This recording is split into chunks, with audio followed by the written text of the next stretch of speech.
Ti chef, ou en retard encore jodi a? Mais professeur, c'est ou même qui te dit li pas jamais trop tard pour moun apprendre. Professeur, est-ce que vous avez un moun pour bagay li pas faire? Mais non, ti chef, ça t'a très injuste. Ah bon, eh bien, m'pas faire devoir non. Ti chef, côté devoir mathématique ou Li te gen trop de problème, li tie tête li. Est-ce que gon moun qui konn ki jan yore les moun k'ap parler sans sens? Yore le ça, yon professeur. Professeur, m'pa vle fò paix, mais papa me dit si m'pa améliorer notre moyo, gon moun qui pral prend bâton.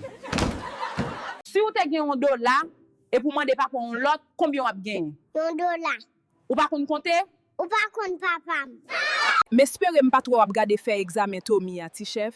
Mais espère ou pas toi non plus.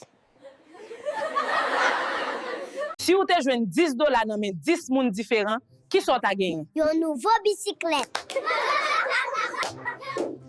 Est-ce qu'on ka di yon bagay important qui pas exister sans l'année de ça? Moi-même.